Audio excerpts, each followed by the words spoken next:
Hello, hello, hello, and welcome back to Glamour J. And the topic is about divorce, and we are in part C, third part of vlog 6. And I just wanted to bring all of this as when I arrived in Omaha under one umbrella. This was the turning point of this whole divorce. And I had hit rock bottom before I had arrived in Omaha, and I hit the top of the mountain when I was in Omaha. And now I'm getting the steps of getting back on my feet. It has been a 2-year long process. And it was not a very, very friendly divorce. It was very difficult. On this, I need to go back. I had just gotten my job at Walgreens, and I forgot to share with you, and it was really, really upsetting with me, is when I was trying to get on my feet, as I had told you, I was applying at jobs and going for the interview for the Children's Hospital. I was not picked. I was devastated, and I was very blessed that the company Walgreens had picked me up, and the manager there was just remarkable, and the team was wonderful. I have nothing negative to say about the company of Walgreens. They're a good, solid company. But anyway, on that note, trying to get on my feet, and I need you to, one part of my chapter of my life was when I was there, I tried to change my driver's license to become a residence there in Omaha, because I thought at the time I was going to stay there and get my children up there. And that's what I was wanting to do. I was running away from the situation I was just running away from. And God said, nope, that's not was in your plans, young lady. So what had happened was I had went online to change her address, and you can do that online. And I was doing some research too, and it said that my license was revoked or suspended. I don't remember which one it was. And I'm thinking, why is my license revoked or suspended? I have not got into any traffic. I'm not in any accidents. I'm a good driver. And I'm thinking, why is this happening? What's going on? Well, there's codes that they put in there, the reasoning behind it. And something about insurance or something like that. And I thought, I never got stopped for no insurance, and I'm the red flag. Boom. And what it was is that the accident that individual was in when he was driving the Jeep had, I don't know why he didn't do it. And I just thought of that. Why did mine, but not my ex's? That's really odd. I just thought of that. I apologize. The light just came on. But anyway, it's gone and over with. I don't have to worry about it. But I had to, even though I was not driving the vehicle, I had to show proof I was not in the vehicle. I wasn't driving the vehicle. So I had to get a letter from the woman who was hit.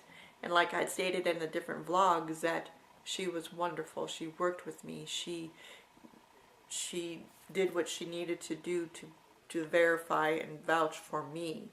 And so even though it was with the other individual, I had to get an SR22. Even though I don't have a vehicle, I could be operating a vehicle, and I'd have to have that insurance.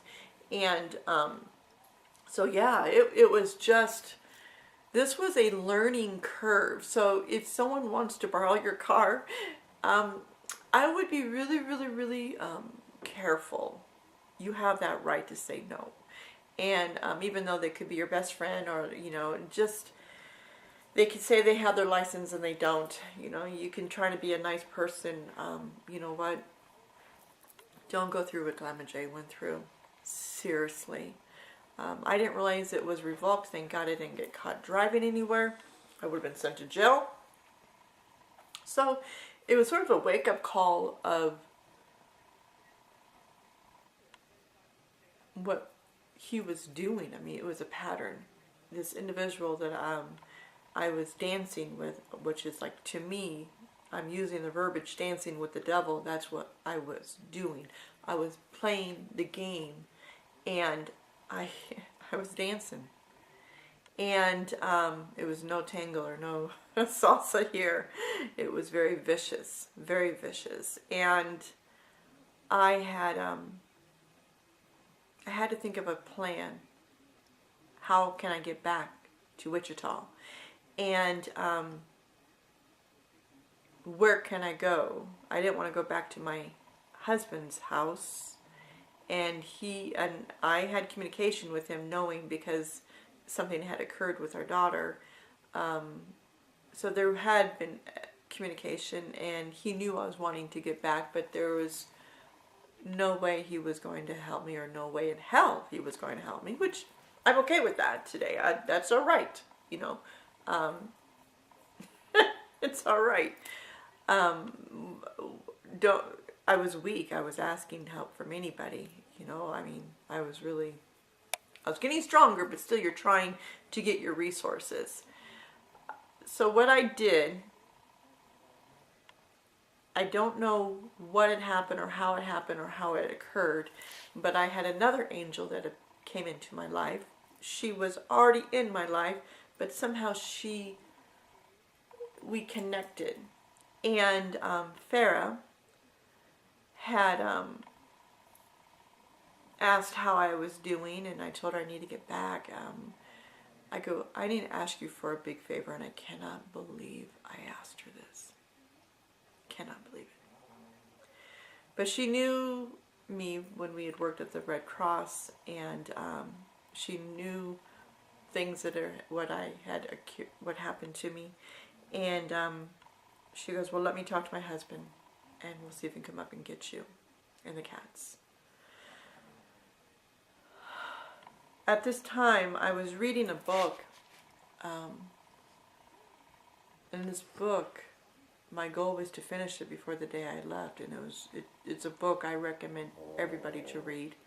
It helped me during my journey of therapy. You know, there's certain books that I do recommend. One is Wild at Heart, and the other one is The Bait of Satan. And those two books were strong. I mean, they were part of my stepping stone. And the day I left, I finished the last page. It was just very beautiful how that worked out. It was a miracle itself. So I had didn't say anything to my sister. And the reason I didn't say anything to her is I was afraid she was going to talk me out of it. And I didn't want to be talked out of it. I was hard-headed and thick-headed, and I made a decision that was not a very wise decision. And what that was is, and I did this because I was about to hit checkmate. I knew what I was doing. I knew what I was doing. And sometimes people will never understand, what the heck is she thinking? I knew at that point what I was doing. And from there, with my feet, she came up. Farah came up with her husband at the time. And they took me back. And they took me back to the same place when I left. And she goes, are you sure? I go, yes, I'm okay. I am okay. And I was. The game was on. Now, this is October, about 27th of October of 2012? 2013, I think it's 2013, sorry. I apologize. It was 2013. And I knew what I was doing. I knew it. I know that probably sounds horrible. I went back to the situation that I ran away from. I was going back to an individual that harmed me physically, mentally, verbally. It's a very, very negative situation, and I do not, and I cannot stress this, do not follow my steps on this. There are resources out there from day one. You need, if you have to go to a shelter, go to a shelter. If you can go to a safe place, go to a safe house or a safe place or a friend's house. But don't return back to your enemy. Don't go back dancing with that devil. And I, at this point, was at checkmate. And the reason is I'm home, meaning I'm at the same town or place, location that my children are, if that makes sense. I'm going to make it. I am going to make it. I was working, this grocery store took me back, and which was a miracle, and I started working there, and December, it was cold. Oh my God, the snow. There's separate rooms. There was no relationship going on. I think out of his guilt and I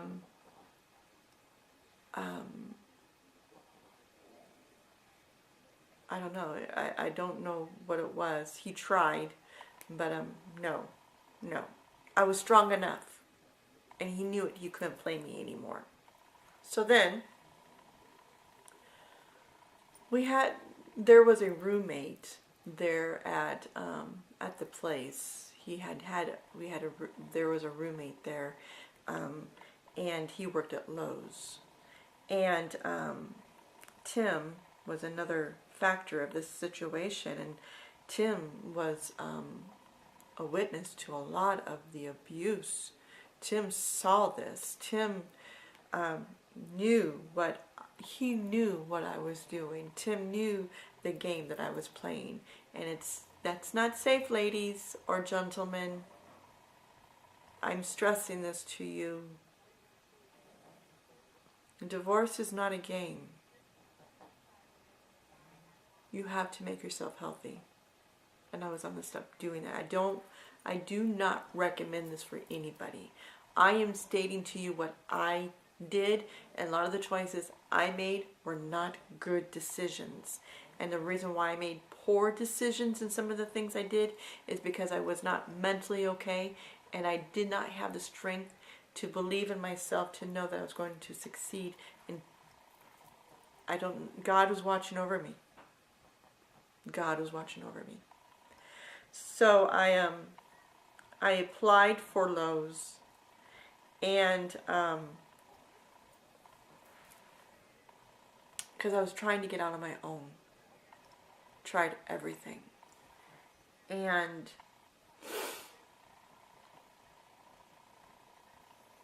I had to start paying child support. We're not divorced final yet. So this is 2013. It was 2012 when I got back. It was 2013. When I got back, my divorce was final the end of November. So 2014, April, I'm trying to remember and I apologize, 2014 is when I got hired on with Lowe's. I got hired on with Lowe's in April. And that was when you have the 4 aces, and I still did not have a vehicle, but I was making money now. I am making money. And I was seeing the light. And the thing is that I need you to understand, my employer, I set them aside after I was hired and everything, and I set them aside and told them some little bit of what I was going through, and I need their help for my security, my safety.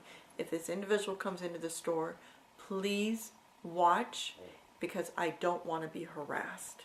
And so that's where the PFAs come in, kind of situation. There was 2, and I will go into the court system sucks. And I can stress that enough. And I'm thinking, you believe him over me, but that's okay. That's all right. But anyway, that's a different situation. I had the Jeep, and I'm thinking to myself, how am I going to get rid of this Jeep? And I had contacted the divorce is final, and the Jeep is mine through the courts, through the divorce papers, and I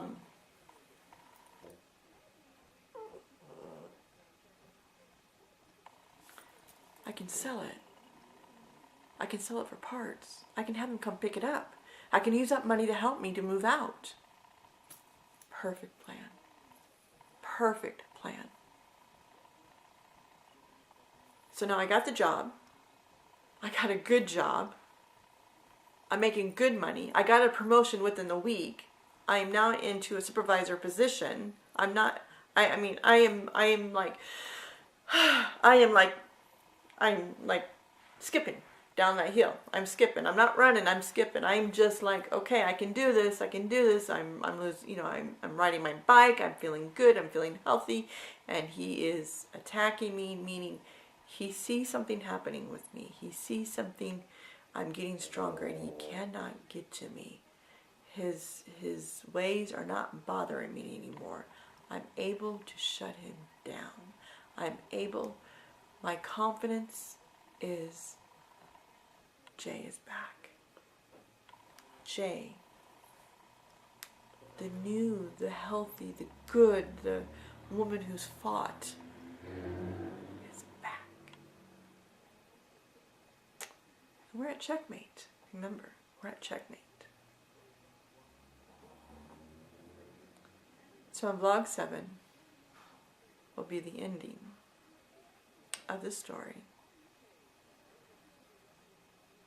and tell you what happened with the divorce, and come back to vlog 7 and we will continue, and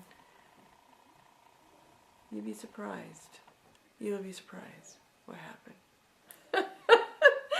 Things do to do and things don't do. You know what? We're always learning. Our journeys are always changing. So come back to vlog 7 and thank you. Share it.